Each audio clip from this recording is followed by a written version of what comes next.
Welcome back to our city, where I'm joined in the second half of the show by Darren Bryden from the Public Information Office here in our city. Darren, first of all, tell us a little bit about yourself. Well, Mayor, I was born in Elizabeth a long time ago. Schooled in public schools in Elizabeth and loved my city. Went out, had a successful business career, came back. I taught for a while, and I came back to Elizabeth and fell back in love with her. And I've been spending a lot of my time photographing her, writing about her, reading about her, learning about her. And you did a website, right? Elizabeth. I did. Elizabeth Speaks. I started Elizabeth Speaks over a year ago.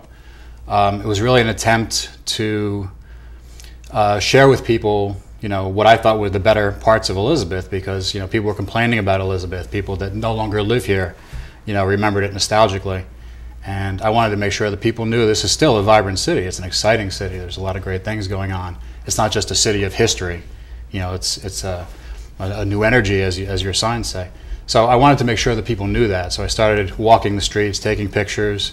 Some of it was of our older buildings, but some of it was also of the new things that are happening, the exciting things that are happening around the city. And your role with the city of Elizabeth these days is, social media is exploding, and you're doing a lot of that for us. Yes, I am. Where do you start? I work in the Public Information Office. So I cover all of the events that's going on in the city, all the parades, the various city-sponsored as well as privately sponsored events. So for me, it gives me a chance to meet a lot of people, get to know a lot of people, take a lot of pictures and video, and then share them through social media. And it's a way for me to inform people about what's going on in Elizabeth, not only people who live here, but people who used to live here who think it went downhill, or are afraid of coming back to visit or to eat at our restaurants. So it's a great way for me to get out and about and learn about it.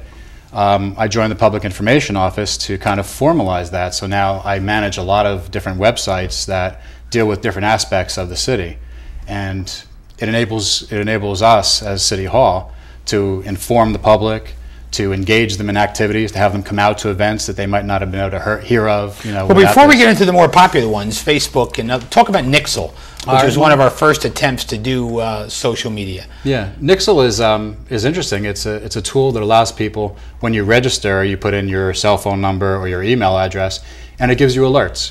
So we can say, there's going to be road construction at a major intersection, so we can type that into our system. And then anybody who's registered in Nixle, they get that alert either on their cell phone or on their computer, and they know to avoid the area. We can say there's going to be a big parade or a big event that's going on, come on out, a big concert.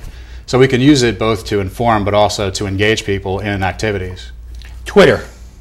Ah, your favorite. I like Twitter. I know you do, 140 characters at a time. Twitter's a fun tool. Twitter is a way to succinctly get a message out there, whether you want to attach a picture or any other information. It's just a fun and interactive way of communicating with the public. And the way Twitter works, as you know, is that someone will follow Mayor Bolwich. That's what they would do. They'd type in Mayor Bolwich, and they'd see all the things that you're saying about the city and about topics that interest you. And what they can do then is they can respond to you. They can put an @ sign, @Mayor Bolwich, and they can talk right directly to you as the mayor. And Facebook. Facebook is where I probably spend the bulk of my energy as the manager of social media, because it's really a way of pulling together a lot of media into one place. So you have video, pictures, posts. We have Twitter linked to it. So we have a City of Elizabeth page. Or if you go to facebook.com/City of Elizabeth NJ, you'll be able to see all the things that are going on in the city, all the things that we're doing as City Hall, and all the things that are going on that we're talking about and responding to. And you can also comment on the pictures. You can comment on the video. We get many people coming in to the site and saying, "Wow, I had no idea that the port area looks so great. The waterfront has a beautiful park that you can walk for miles or jog." So all these things that they see through social media kind of informs them, but also gives them an impetus to get back involved in the city. Paving roads and doing things in emergencies. Do they go out on Nixle and Twitter and do they go out on them all, or do they I guess my question is, do they interact in any way? Right.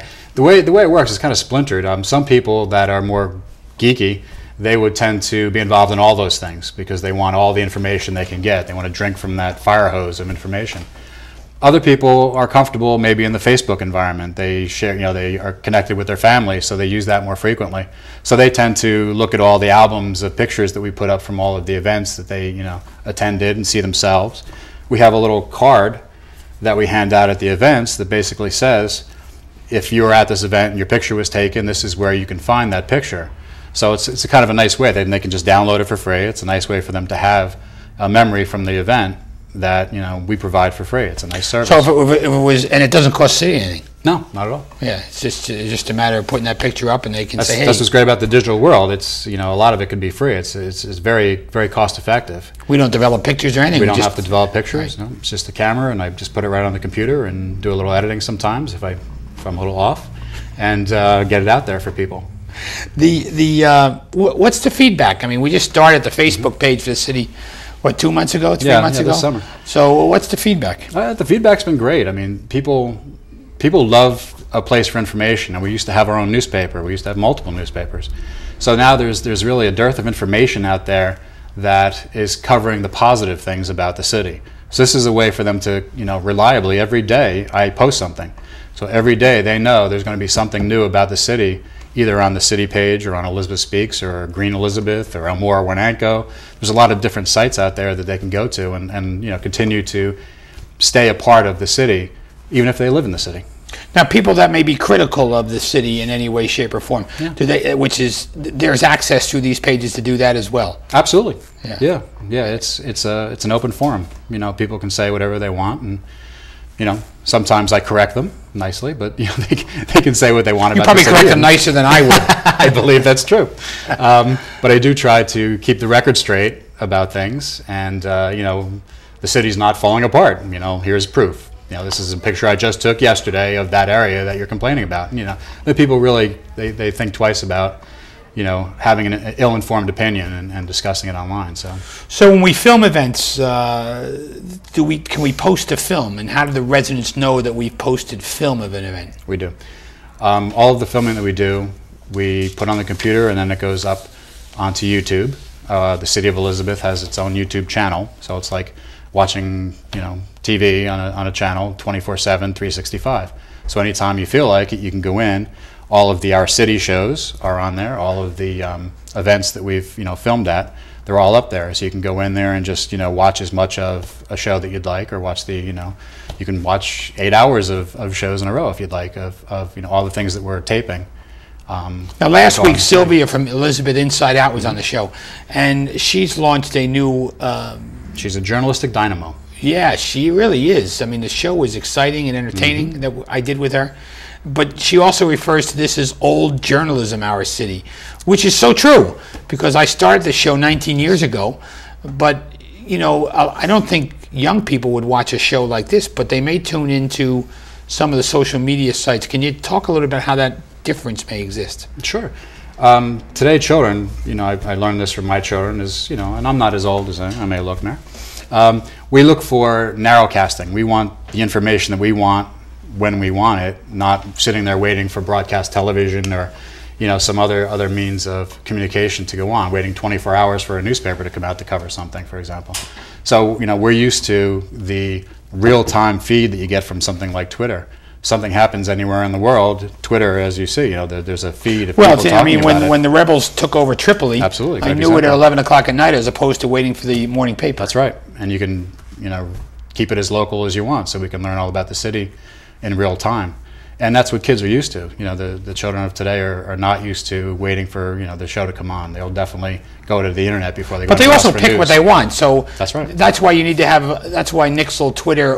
You need to reach not everybody does one. Looking. In other words, right? That's right. You need to reach them where they're looking, and you need to engage them once you have them. You need to give them a reason to. How do we know they're looking? That's the guess game. There's analytics. There's a way to see who's coming in, what the demographics of the user is. Are they a child? Are they an elderly person? So we have a lot of data on that. We can really see, our message getting out in the right way. Are we reaching the right people for each event? Are we reaching the right people you know, when it comes to promoting a service that the city would like to offer. So there's a lot of ways you can use electronic government. So if we're paving your street and people from outside the city are tuning into it, then we're reaching the wrong audience. Right. If we're paving your street and the people on, say, Monroe Avenue, which we're paving now, if people on Monroe Avenue are tuning in and say, hey, you're paving my street. That's right. And they're thrilled to know it, and they can, you know, plan accordingly. Good. But if they waited for a newspaper article or, you know, word of mouth, it doesn't always work that way. So this But is the a newspaper nice wouldn't way cover doing all it. of this either, Right. and ever, even... Well, they can't afford to nowadays. Yeah. It's you know, too expensive to do that. I want to thank you for taking the time to join us on the show. And Thanks for having me. we're going to get back in the future and talk about how successful we are at social Great. media as we get into it over the last couple of months. Look forward to working with you in the future. Glad to do it, man. Thanks. For Darren Bryden of the Public Information Office and Chief Pat Shannon of the Elizabeth Police Department, I'm Chris Bolwage. Welcome back to school, kids. We'll see you next week on another edition of Our City.